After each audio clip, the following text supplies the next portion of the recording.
வணக்கம். டிஎன்பிஎஸ்சி கையேடு 2022 நடந்த குரூப் 4 எக்ஸாமினேஷனுடைய ஆன்சர் கீ தான் இது. இப்போது ஜூன் மந்த்து நமக்கு எக்ஸாம் நடக்க இருக்குது. ஸோ அதுக்கு முன்னாடி நம்ம இந்த கொஷினை ஒரு முறை ரிவைஸ் பண்ணி பார்க்கலாம். ஃபஸ்ட்டு நம்ம தமிழ்லேருந்து பார்க்கலாம். தமிழ் நமக்கு இப்போ எலிஜிபிலிட்டி டெஸ்ட்டாக தானே கண்டக்ட் பண்ணிகிட்ருக்காங்க. ஸோ இப்போல்லாம் ரொம்ப எளிமையாக தான் வினாக்கள் கேட்கப்படுது.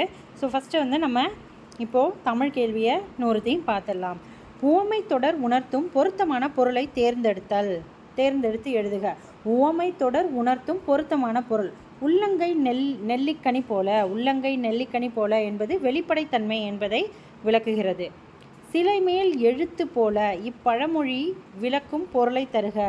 சிலை மேல் எழுத்து போல அப்படின்றது சிலை மேலே எழுதப்பட்ட எழுத்துக்கள் நிலையாக இருக்கும். அதனால் இது நிலைத்து நிற்கும் என்பது தான் சரியான விடை. ஒயிலாட்டத்தில் இரு வரிசையில் நின்று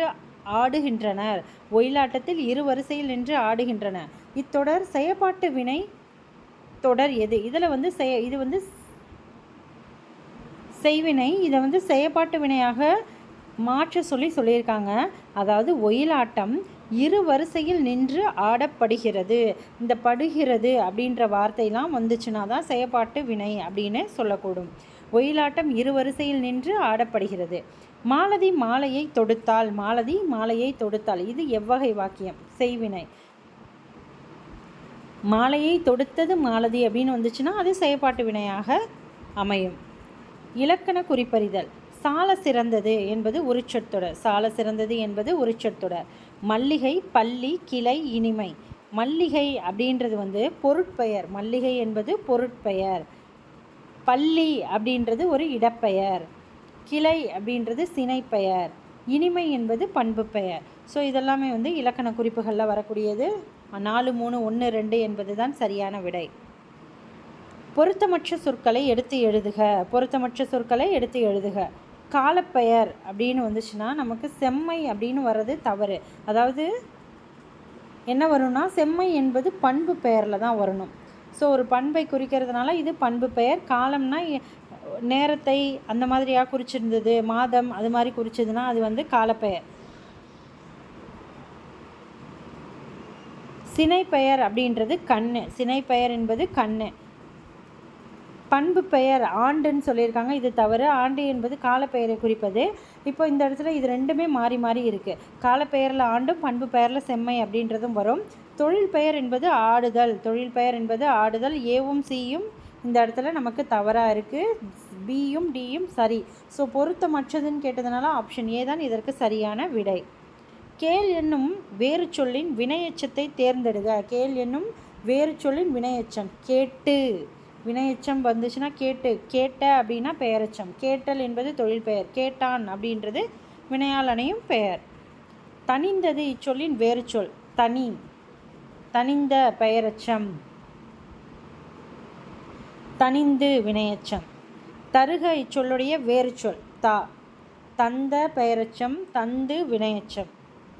சோ என்னும் ஓரெழுத்து ஓர் மொழிக்குரிய பொருளை கண்டறிந்து எழுதுக. சோ என்பது மதில் என்பதை குறிக்கக்கூடியது. மா என்னும் ஓரெழுத்து ஓர் மொழிக்குரிய பொருளை கண்டறிந்து எழுதுக. மா என்பது பெரிய என வரக்கூடியது. 7th தமிழ் புக்கில் ஓரெழுத்து ஓர் மொழிகள் புது புத்தகத்தில் நமக்கு ஓரெழுத்து ஓர் மொழிகள் 42 வார்த்தையும் கொடுக்கப்பட்டிருக்கு. ஸோ அதை எல்லாமே எக்ஸாம் போகிறதுக்கு முன்னாடி ரிவைஸ் பண்ணிக்கோங்க. ஸோ லாஸ்ட் குரூப் 4 நமக்கு இப்போது 2 கொஷின்ஸ் கேட்டிருக்கிறாங்க. ஸோ ஒரு கேள்வியும் நமக்கு ஒரு 1000 ரேங்க்குக்கு முன்னாடி தான் நம்மளை கொண்டு போய் விடும். அதனால் ஒரே மார்க்லேயே பல பேர் இருப்பாங்க. ஸோ ஒரு கேள்வியும் அலட்சியப்படுத்தாமல் தமிழையும் இம்பார்ட்டன்ட் கொடுத்து குரூப் 4க்கு பாருங்கள். பறவை இச்சொல்லுக்குரிய பொருளை கண்டறிந்து எழுதுக. கடல். இப்போ இந்த வந்தது என்றால் பறவை, அதாவது பறக்கக்கூடிய பறவைகளை குறிக்கக்கூடியது. இந்த வந்ததுன்னா நமக்கு கடலை குறிக்கக்கூடியது. மரபு பிழை அற்ற தொடரை குறிப்பிடுக. கூகை குழரும். புறா குணுகும். ஆந்தை அலரும். சேவல் கூவும். கோழி கொக்கரிக்கும். மயில் அகவும் என வரும். அப்போ கூழை குழரும் என்பது தான் இந்த இடத்துல சரி.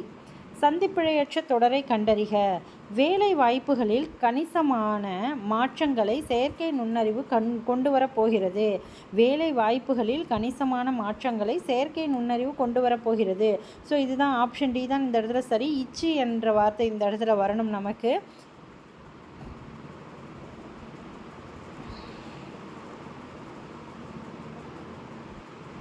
அதே போல் கொண்டு வரப்போகிறது இப்பு. ஸோ இதில் வந்து இந்த கொண்டு வரப்போகிறது என்ற இப்பு தான் வரல, அதனால தான் இது தவறு. ஸோ ஆப்ஷன் டி தான் இதற்கு சரியான விடை. குற்றியலுகரம் அடிப்படையில் பொருந்தா சொல் சார்பு.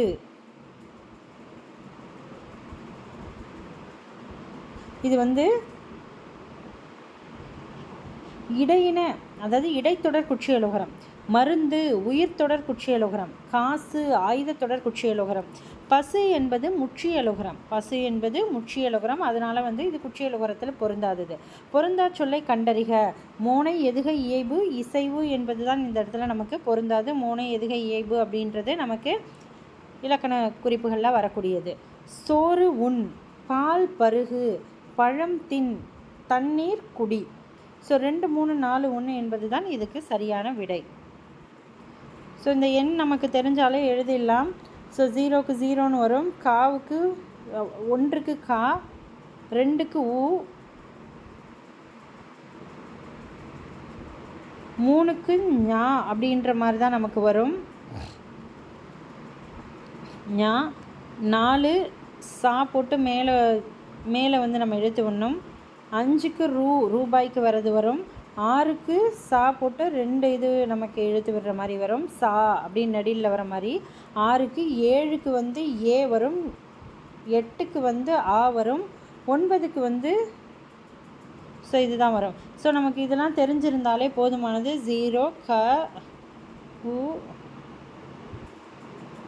4க்கு வந்து சாப்பிட்டு மேலே, 5க்கு ரூ, 6க்கு வந்து 2 இது, 7க்கு வந்து 8, 7க்கு வந்து ஏ, 8க்கு வந்து அ, 9க்கு வந்து இது. ஸோ இதை பொறுத்து நம்ம எல்லாத்துக்குமே மேட்ச் பண்ணிடணும். ஸோ இது தெரிஞ்சிருந்தாலே போதும். ஸோ இதை வச்சு ஆன்சர் பார்த்தோம் அப்படின்னு சொல்லி பார்த்தோன்னா 4, 3, 2, 1 என்பது தான் இதற்கு சரியானது. பண்டைய காலத்தில் யோகம் பயின்று அறிவு நிரம்பியவர்கள். பண்டைய காலத்தில் யோகம் பயின்று அறிவு நிரம்பியவர்கள் யாருன்னா சித்தர்கள்.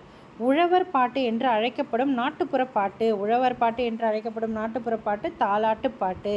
வரதன் என்ற இயற்பெயர் கொண்டவர். வரதன் என்ற இயற்பெயர் கொண்டவர் காலமேக புலவர். மரமும் பழைய குடையும். ஆசிரியர் வந்து அழகிய சொக்கநாத புலவர். அழகிய சொக்கநாத புலவர். நீல பொய்கையின் மிதந்திடும் தங்கத் தோணிகள். இக்கூற்று யாருடையது? நீல பொய்கையில் மிதந்திடும் தங்கத் தோணிகள் யாருடையது? இக்கூற்று வந்து அர்ஜுனனுடையது. உலகம் உயிர் கடவுள் ஆகிய மூன்றையும் ஒருங்கே காட்டும் காவியம்தான் பெரிய புராணம் அப்படின்னு சொன்னது யாருன்னு பார்த்தோன்னா திருவிக அவர்கள் தான் வந்து சொல்லியிருப்பார்.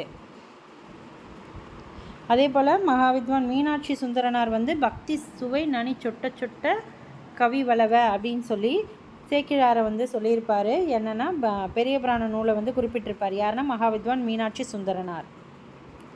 சரியான கூற்றை தெரிவு செய்க. இளங்கோடிகள் சேர மரபைச் சேர்ந்தவர். சரியானது.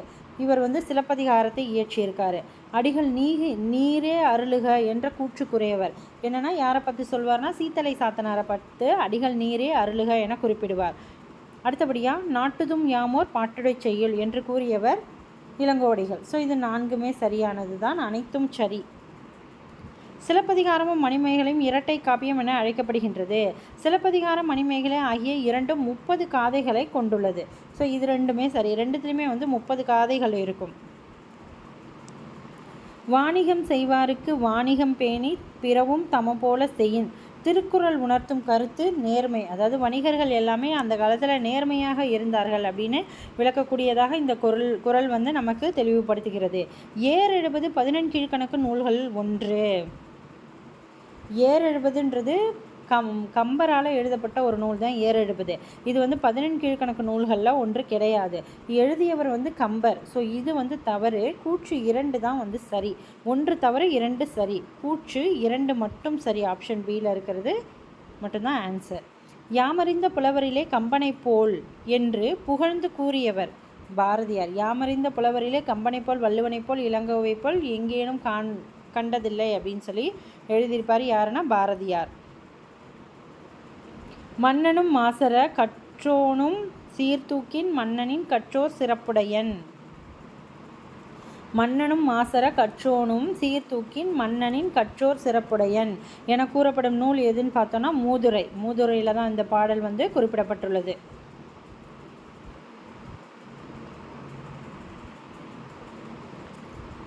மதியாதார் முற்றம் உபசரிக்காதார் மனையில் குடிப்பிறந்தார் தம்மோடு கோடானு கோடி கொடுப்பினும்.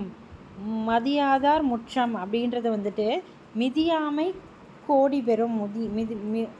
மிதியாமை கோடி பெறும், அதாவது மதிக்காதவங்க வீட்டுக்கு முன்னாடி நம்ம போகிறது கோடி நன்மை அப்படின்ற மாதிரி. உபசரிக்காதார் மனையில் உண்ணாமை கோடி பெறும். கோடி பெறும். குடிப்பிறந்தார் தம்மோடும் என்பது கூடுவது கோடி பெறும். அடுத்து வந்துட்டு கோடானும் கோடி கொடுப்பினும் சொன்ன சொல் தவறாமை கோடி பெறும். ஸோ இதுக்கு ஆப்ஷன் வந்து 2, 4, 1, 3 என்பது தான் சரியான விடை. தேசிய நூலக நாளை தேர்வு செய்க. ஆகஸ்ட் 9ஆம் நாள். தேசிய நூலக நாள் வந்து ஆகஸ்ட் 9ஆம் தினம் அனுசரிக்கப்படுகின்றது.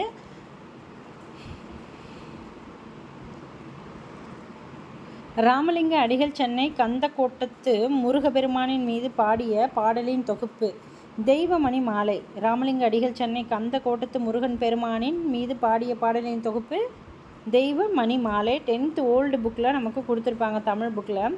ஞான பச்சிலை என்று வள்ளலார் கூறும் மூலிகை சிங்கவல்லி. ஞான பச்சிலை என வள்ளலார் கூறுவது சிங்கவல்லி. முன்னீர் வழக்கம் மகடுவோடு இல்லை என கூறும் நூல் தொல்காப்பியம். பண்டைய காலத்து துறைமுக நகரங்கள் பற்றி கூறும் நூல் பட்டினப்பாலை. பண்டைய கால துறைமுக நகரங்கள் பற்றி கூறுற நூல் எதுன்னு பார்த்தோன்னா பட்டினப்பாலை. ஆற்றூர் பேச்சு வழக்கில் டேஷ் என மறுவிச்சு, ஆத்தூர் என மறுவிச்சு. பள்ளிகளில் மதிய உணவு திட்டத்தை கொண்டு வந்தவர் பெருந்தலைவர் காமராஜர். அதை வந்து சத்துணவு திட்டமாக மாற்றியவர் வந்து எம்ஜிஆர். தமிழ் செய்யுள் கலம்பகம் என்னும் நூலை தொகுத்தவர் ஜி. போப். தமிழ் செய்யுள் கலம்பகம் என்றும் நூலை தொகுத்தவர் யாருன்னா ஜி. போப் அவர்கள் தான் தொகுத்திருப்பார். வீருடை செம்மொழி தமிழ்மொழி உலகம் வேரூன்றிய நாள் முதல் உயிர்மொழி என்று தமிழின் பெருமையை பறைசாற்றியவர் யாருன்னா பாவலேறு பெருஞ்சித்திரனார். சதுரகராதி என்னும் நூலை இயற்றியவர் வீரமாமுனிவர். கழுகுமலை வெட்டுவான் கோவில் சிற்பங்களை அமைத்தவர். கழுகுமலை வெட்டுவான் கோயில் சிற்பங்களை அமைத்தவர்கள் யாருன்னா பாண்டியர்கள். புலவர்களால் எழுதப்பட்டு கல் தச்சர்களால் கல்லில் பொறிக்கப்பட்டவை மெய்கீர்த்திகள். அதாவது புலவர்களால் எழுதப்பட்டு அதை வந்து கல் தச்சர்களால் கல்லில் பொறிக்கப்பட்டது என்னன்னு குறிப்பிடுறாங்கன்னா மெய்கீர்த்தின்னு சொல்கிறாங்க. தத்துவ தரிசனம், பிடி சாம்பல், தாலாட்டு, மிட்டாய்க்காரன். ஸோ இதில் வந்து பார்த்தோன்னா தத்துவ தரிசனம் வள்ளிக்கண்ணன், பிடி சாம்பல் அண்ணா, தாலாட்டு ஜெயகாந்தன், மிட்டாய்க்காரன் கீவா ஜெகநாதன். ஸோ தத்துவ தரிசனம் வள்ளிக்கண்ணன், தத்துவ தரிசனம், பிடி சாம்பல் அண்ணா, தாலாட்டு ஜெயகாந்தன், மிட்டாய்க்காரன் கீவா ஜெகநாதன். ஸோ ஆப்ஷன் பார்த்தோன்னா 2, 1, 4 என்பது 4, 3 என்பதுதான் சரியானது. சரியான இணையை தேர்ந்தெடு. பகுத்தறிவு கவிராயர் உடுமலை நாராயணன் கவி. உவமை கவிஞர் சுரதா. காந்திய கவிஞர் வே. ராமலிங்கனார். புரட்சி கவிஞர் பாரதிதாசன். ஸோ இது ரெண்டுமே தவறாக இருக்குது. 1, 3 தான் இந்த இடத்துல சரி. ஆப்ஷன் சி தான் இதற்கு சரியான விடை. முடியரசன் இயற்றாத நூல் பூங்கொடி, வீரகாவியம், காவியப்பாவை, நீலமேகம் என்பது தான் இந்த இடத்துல தவறானது. பெண் எனில் பேதை என்ற எண்ணம் இந்நாட்டில் இருக்கும் வரைக்கும் உருப்படல் என்பது சரிப்படாது என கூறியவர். பெண் எனில் பேதை என்ற எண்ணம் இந்த நாட்டில் இருக்கும் வரைக்கும் உருப்படல் என்பது சரிப்படாது என கூறியவர் யாருன்னா பாரதிதாசன். கல்வி இல்லாத பெண் கலர் நிலம் என கூறியவர் பாரதிதாசன். கீழ்கண்டவற்றில் சரியான பழமொழியை கண்டறிக. கீழ்கண்டவற்றில் சரியான பழமொழி. நாம் ஒன்று நினைக்க தெய்வம் ஒன்று நினைக்கும். ஓகே, நம்ம இப்போ வந்து இந்த இதில் 50 வினாக்கள் பார்த்துருக்கோம். ஸோ அடுத்த 50 கேள்வியை வந்து நம்ம அடுத்த வீடியோவில் பார்க்கலாம். உங்களுக்கு இந்த வீடியோ பிடிச்சிருந்தால் லைக் பண்ணுங்கள், ஷேர் பண்ணுங்கள், முக்கியமாக சப்ஸ்கிரைப் பண்ணிவிட்டு பாருங்கள். Okay, thank you.